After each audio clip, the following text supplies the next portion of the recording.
Welcome to Mythos AI, your source for Cliff's Notes on complex subjects. Join Anna and Phil for yet another engaging conversation. All right, so ready to dive deep into the world of Elon Musk. You guys wanted the full story, right? Not just the tweets and the headlines, the whole thing. Yeah. We're going deep, folks, pulling from sources like, this is interesting, his Wikipedia entry. It's surprisingly detailed, by the way. We're talking like childhood stories, every business venture. I mean, buckle up. Yeah, what's so fascinating about him is that you can really see, like, the arc of his career isn't just somebody chasing after profits, which, obviously he's done well. Right.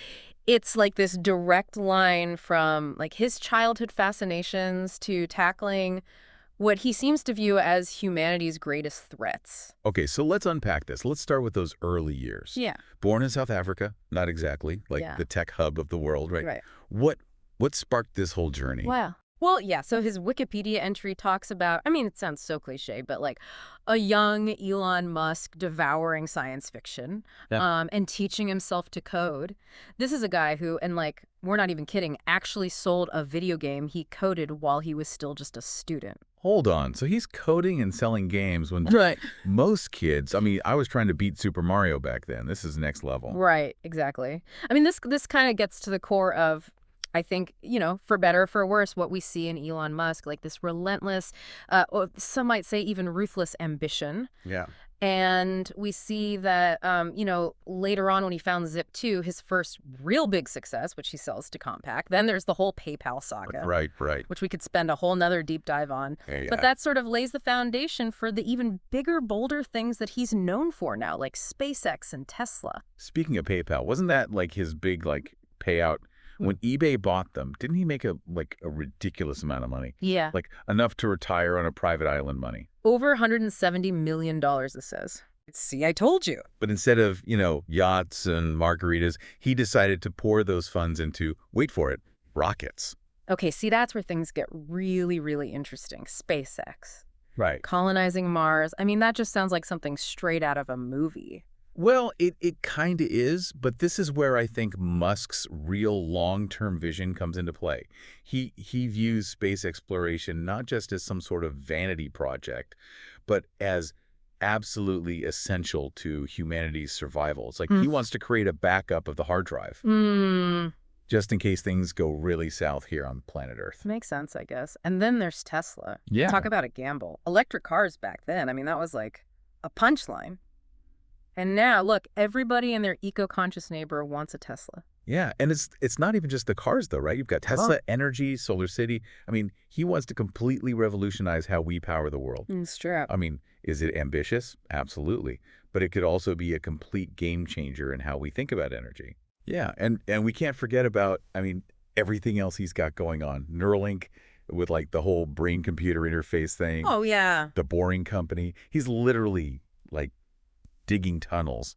It's all too much to even wrap your head around. It's classic Musk, though. It's like he looks at all these different problems that don't seem related at all, and he just decides, you know what? I'm going to tackle all of them at the same time. And, some more successfully than others, let's be honest. Oh, for sure. And, it's not like he does it quietly either.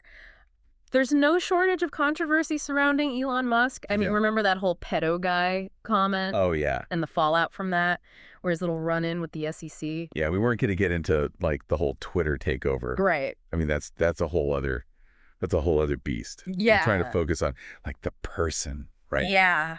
Not just the tweets. Well, they are kind of intertwined, aren't they? His whole persona, the memes, the fact that he says these completely outrageous things sometimes, it definitely keeps him in the spotlight. Like it or not, that level of attention, most CEOs can only dream of that. Okay, so digging a little deeper on SpaceX, his Wikipedia page mentions this thing called Starlink. What is that? Oh, yeah, Starlink. So that's his, this is going to sound familiar, incredibly ambitious project to launch literally thousands of satellites into low Earth orbit. Right. With the goal of providing, get this, global internet coverage, especially to underserved areas. They claim it's going to totally revolutionize global connectivity, high-speed internet for everyone. That does sound pretty amazing, but hasn't there been, pushback on that? Like, are we just cluttering up space with all these satellites? Oh, absolutely. A lot of astronomers are really concerned about Starlink, like interfering with, astronomical observations and also just adding to the whole, space junk problem, Ah, right. Of course. which is a real thing, by the way. So, classic Elon Musk, right? Mhm. Solution, potential problems. Pretty much. And Yeah. then there's another really interesting angle to Starlink that I don't think a lot of people even know about. Its role in the whole 2022 Russian invasion of Ukraine. Oh, right. Didn't he donate, like, a bunch of Starlink terminals to Ukraine? He did, and they've been absolutely critical, especially for like keeping communications open, during the war when the traditional infrastructure was disrupted or, destroyed. So, that's incredible, but I also feel like I remember there being some controversy around that, too. Oh, yeah, for sure. So, like, a lot of people praised him for supporting Ukraine. But then he also took a stance on, like, not blocking Russian state media on Starlink. Hmm. Citing free speech principles, which obviously sparked a huge debate. And then there's the whole question of who's going to pay for all this in the long run, right? Like, is it sustainable? Yeah. Yeah, I vaguely remember reading about that. I mean, it's interesting. It's like, even when he's trying to do something, that seems, I don't know, like a good thing on the surface. Yeah. There's all this, like, other stuff going on. It's complicated, right? Like, it's never simple with Elon Musk. It's Yeah. like this weird mix of, like, his personality and then, the fact that his decisions have actual global impact. Yeah.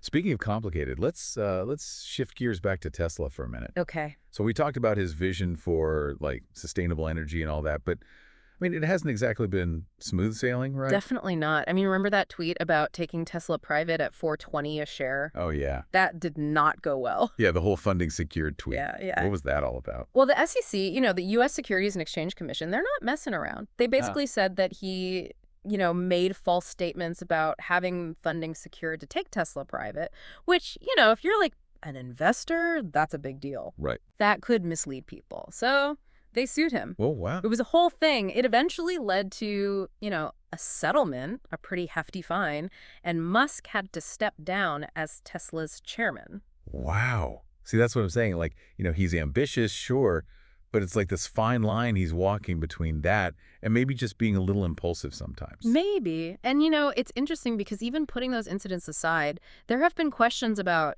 his leadership style in general. Some people have said that he, demands these crazy deadlines, and it just creates this really high-pressure, unsustainable work environment at his companies. So not all sunshine and roses at Tesla then.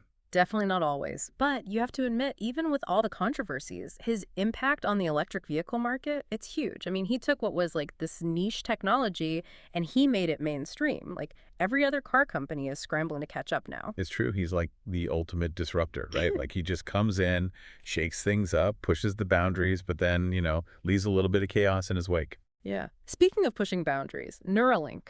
Okay, yeah. Brain-computer interfaces. This is where things start to get, like, seriously mind-bending. I mean, even for, like, a deep dive, this is out there.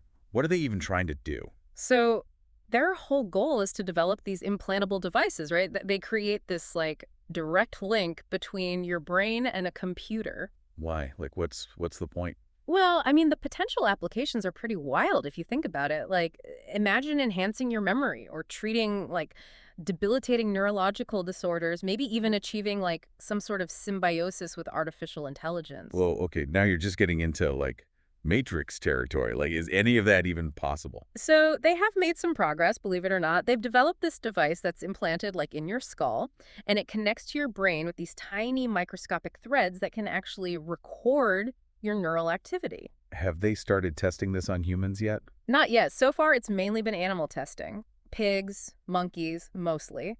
And that's where things get, well, ethically complicated. Ethically complicated how? There have been some pretty serious accusations of animal cruelty, concerns about the welfare of the animals they're using in these experiments. It's even led to some federal investigations and, like, a lot of criticism from animal rights groups. Right. Yeah, I can see where that would be a problem. So it's like the technology itself it's fascinating, but then you have to think about, like, the cost, right? Right. Like, what are the ethics of all of this? It's not a simple equation. Exactly. It just shows even with the most, like, futuristic technology, you can't just ignore the consequences, right? Like, ethically, we're just not there yet. Okay, speaking of futuristic, can we talk about the Boring Company for a second? I mean, come on. It doesn't get more Elon Musk than deciding to just dig tunnels under cities to, like, avoid traffic. Laughs, I know. Right. Right. It does sound like something he just, like, dreamed up, right? Huh. But, you know, he's talked about how, like, traffic congestion is this, like, huge problem. Right. And he hates it, obviously. Of course. So why not just go under it? Right. So instead of flying cars, which I feel like would be way more fun, by the way, Right. we're going underground. Pretty much. Basically, the idea is to create these underground tunnels where cars are transported on these, like, electric platforms really fast. No traffic lights, no intersections, just like zoom. Yeah. I mean, it does sound kind of awesome, I have to admit. But realistically, isn't digging tunnels, like, incredibly expensive and time-consuming? It's both of those things, and that's been, like, a major criticism of the Boring Company. Like, they've done a few projects. There's that tunnel under the Las Vegas Convention Center. Oh, right. But I think a lot of people are like, okay, but is this really scalable? Can you actually build these, like, massive underground networks and make it, like, a practical form of transportation? Yeah.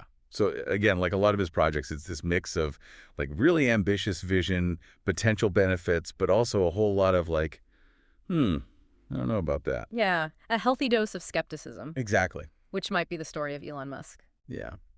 Okay. Well, maybe the most attention-grabbing and definitely the most controversial chapter in the whole Elon Musk saga has to be his whole thing with Twitter, right? Yeah. Which of course is now X because Yeah, why not? right. But I mean, we could do a whole other deep dive on just that. Like, what was he even thinking? Why did he buy Twitter? Well, I mean, he's always been, let's just say, a very active Twitter user. That's putting it mildly. Right. And, you know, he would go on there and promote his companies, chat with fans, share memes, whatever. Like, he was just doing his thing. And being, his usual outspoken self. Right. But he had also said a bunch of times that he was worried about, censorship on the platform. Oh, right. The whole free speech absolutism thing. Yeah. Like, he literally called himself a free speech absolutist, which, I mean, you got to admire the commitment to the bit. I guess. But anyway, that became his whole justification for buying Twitter, right? He was like, this should be the digital public square. Everyone should have a voice, even the most, controversial voices.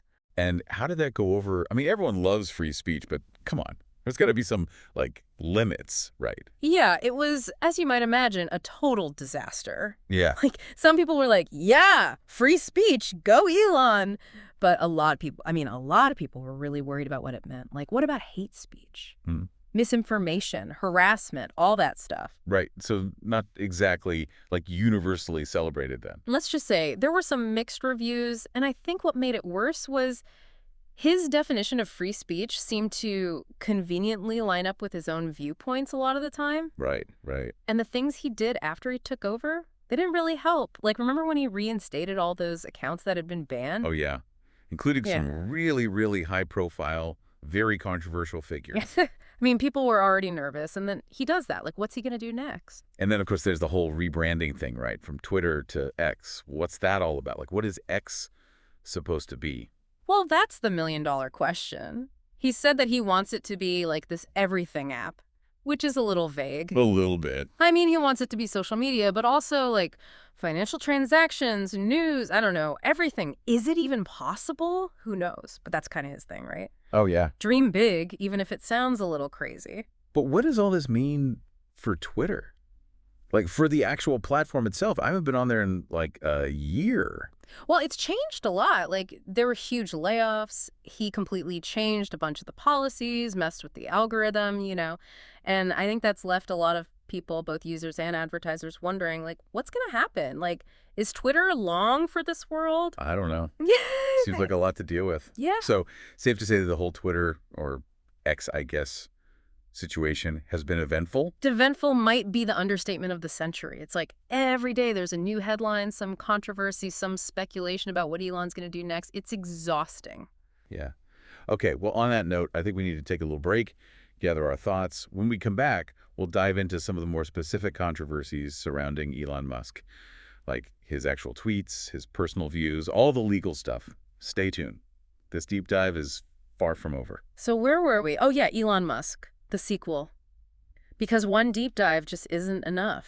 Right. It's like every time you think you've got a handle on the guy, bam, New headline, new company, new whatever you want to call the Twitter situation. It's a lot, for sure. And speaking of Twitter, or X, I guess we should say, If you insist. his Wikipedia entry has a whole section on like his personal views and Twitter usage, Yeah. which honestly makes sense when you think about it. They're kind of inseparable at this point, aren't they? Exactly. Musk uses his platform, let's call it, as like his own personal news channel, promoting his projects, chatting with fans, and then there's, well, the other stuff. Right. And that other stuff has gotten him into some pretty hot water, hasn't it? Oh, yeah, for sure. I mean, that whole thing with the British cave diver. During the Thai cave rescue. Yeah, when he called the guy a, well, Not great. definitely not his finest moment. No. Not to mention those accusations of anti-Semitism. Yeah. Especially lately, that's really serious stuff. Absolutely. I mean, even if some of it was unintentional, which, who knows, words have power. And when you have that big of a platform, it's a whole different ballgame. Well, yeah, and this is what I don't get. His whole free speech thing, I mean, I get it. Everyone should be able to express themselves. But when it starts to veer into hate speech, that's where it gets tricky. Exactly. And that's the debate we're having as a society, isn't it? Like, where do you draw the line? Because when you're talking about platforms with billions of users, Right. it's not just about one person's right to say whatever they want. It's about the potential for that speech to have a real-world impact, Exactly. And that's where Musk's critics come in. They argue that his definition of free speech, well, let's just say it seems to have a lot to do with whatever Elon Musk wants to say. Right. Like, are you really for all voices or just the ones you happen to agree with? Okay, so moving on. Because trust me, there's more. Musk is pretty vocal about his political views too, isn't he? Oh, yeah. No filter there. And in recent years, those views have definitely seemed to lean, well, right. Would you say that's a fair assessment?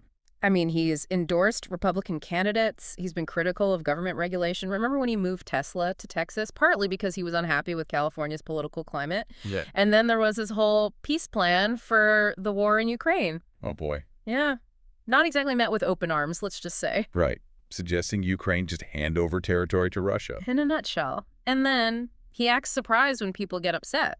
Classic Elon. Yeah. Well, you got to admire the guy's commitment to something. I don't know if it's bravery or just not caring what other people think.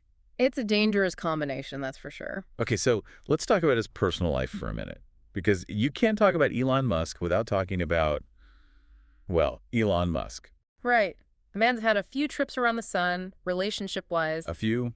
Try enough for multiple Wikipedia entries. Fair enough. So first marriage was to Justine Musk.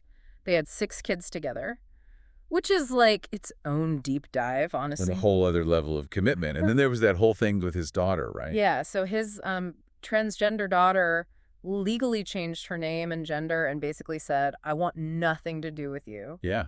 I can't imagine being in that situation. Yeah. But it just goes to show all the money and success in the world, it doesn't buy you happiness. Or healthy family relationships, apparently. Yeah. Didn't he also get married a couple more times after that? Twice, actually. Same woman actress, Tallulah Riley. And, spoiler alert, those also ended in divorce. Shocking, I know. But wait, there's more. He's also had kids with the singer Grimes, and more recently with an executive at Neuralink, Siobhan Zillis. I swear, this guy could start a country with all the people he's related to. Maybe that's the plan with Snailbrook. We'll see. Okay, so beyond the relationship drama, this Wikipedia page also gets into some legal issues that have come up recently. What's the deal with those? Oh, man, where to even begin? There are lawsuits about, like, everything. Tesla, SpaceX, you name it. I feel like we need a whiteboard to keep track of it all. Seriously, one big one was that sexual harassment lawsuit from a former SpaceX employee. Right, and he denied it all. Yeah. Completely. And in the end, it was settled out of court, which, let's be honest, happens a lot with these high-profile cases. But still, you gotta wonder, where there's smoke. Usually fire, right. Exactly. Then there's the whole Twitter, or I guess, ex-executive lawsuit. Oh, right, the one about severance pay. Yeah, so basically Musk did a bunch of layoffs to cut costs after he took over, and one of the executives who was let go sued, saying they were owed way more money. That tracks. Like millions of dollars more. So yeah, not a good look. Okay, what about this thing I'm seeing about the SEC investigating Musk's purchase of Twitter stock? Ah, yes, that one's a big one. Basically, the SEC thinks Musk may have broken some laws when he bought Twitter. And Musk, well, he's not exactly cooperating with the investigation. Sounds about right. Yeah. He's even refused to testify, says it's all unfair and he's being targeted. I may. But a judge ruled he has to testify, so stay tuned. This one's far from over. It never ends with this guy, does it? Nope. And honestly, that's kind of what makes him so fascinating. Okay, so we've covered his tweets, his politics, his very complicated personal life, and even a bunch of lawsuits. Is there anything else about Elon Musk that we haven't gotten to yet? Oh, just a little thing called Snailbrook. Snailbrook? Yeah, you know that town he's building in Texas? Wait, hold on. He's building a town, like a whole town. Well, he's trying to. Apparently, it's going to be this, utopia for all his employees at Tesla, SpaceX, you name it. Schools, parks, the Right. works. Okay, this is like next level weird even for him. Right. It does seem a little extra. A little bit. It's like a real-life company town. Yeah. Which, I don't know about you, but that just seems like asking for trouble. Talk about a conflict of interest. He'd have so much power in that situation. Yeah. It's giving major evil genius from a comic book vibes. Right. But hey, maybe that's just me. Maybe Snailbrook will be amazing. We'll have to wait and see. Oh, I'm sure we'll have plenty to say about it when that happens. Guaranteed. Okay, this has been a lot. We need to take a minute to process all this. When we come back, we'll try to make sense of it all. The ambition, the innovation, the chaos. What does the story of Elon Musk really tell us about, well, about anything? Don't go anywhere. Okay, so we've covered a lot of ground here. Childhood, businesses, Twitter meltdowns, utopian cities in Texas. It's a lot to process. It really is. I mean, what's the takeaway here? Is Elon Musk a visionary, a cautionary tale? Both. It's how do you even sum up a guy like that? On one hand, he's pushing the boundaries of technology, space exploration, clean energy.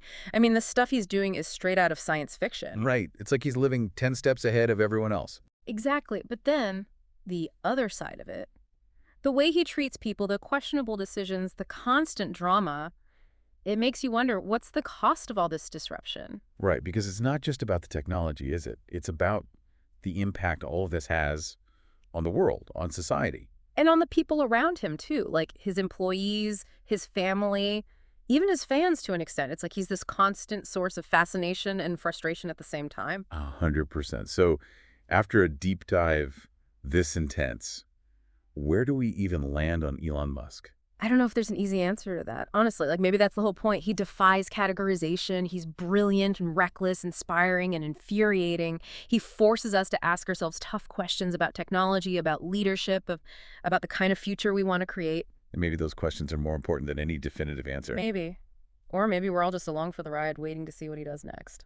I think that's a good place to leave it. This was a lot. To everyone listening, thanks for joining us for another deep dive. We'll be back next time with, well, who knows. See you then. Thanks for listening to Mythos AI. Stay tuned for more concise insights. And remember to hit the like button and subscribe for future episodes.